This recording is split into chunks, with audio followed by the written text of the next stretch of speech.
बिस्मिल्लाहिर्रहमानिर्रहीम। अस्सलाम वालेकुम दोस्तों, 1937 में इंग्लैंड में चेल्सी और चार्ल्टन के मबैन फुटबॉल का मैच 60वें मिनट में शदीद धुंध की वजह से रुक गया, लेकिन चार्ल्टन के गोल कीपर सीमी बार्ट्रम खील को रोकने के 15 मिनट बाद भी गोल पोस्ट के अंदर मौजूद थे, क्योंकि इसने अपने गोल पोस्ट के पीछे हजूम की वजह से रेफरी की सीटी नहीं सुनी थी। वो अपने बाजुओं को फैलाए हुए और अपनी तवज्जो मरकूज करके गोल पोस्ट पर खड़ा रहा, गौर से आगे देखता रहा। 15 मिनट बाद जब स्टेडियम का सिक्योरिटी अमला इसके पास पहुंचा और इसे इतला दी कि मैच मनसूख कर दिया गया है, तो सैम बार्ट्रम ने शदीद गम के साथ कहा, कितने अफसोस की बात है कि जिनके दफा के लिए मैं खड़ा था वो मुझे भूल गए।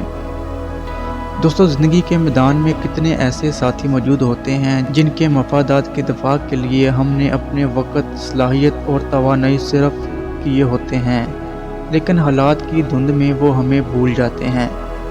दोस्त और साथी चाहे खेल के मैदान के हों या ज़िंदगी के हालात व वाक़यात के, सर्द और गर्म में हमेशा इन्हें याद रखकर साथ लेकर चलना चाहिए, एक आला ज़रफ़ इंसान की तरह। अल्लाह हाफ़िज़।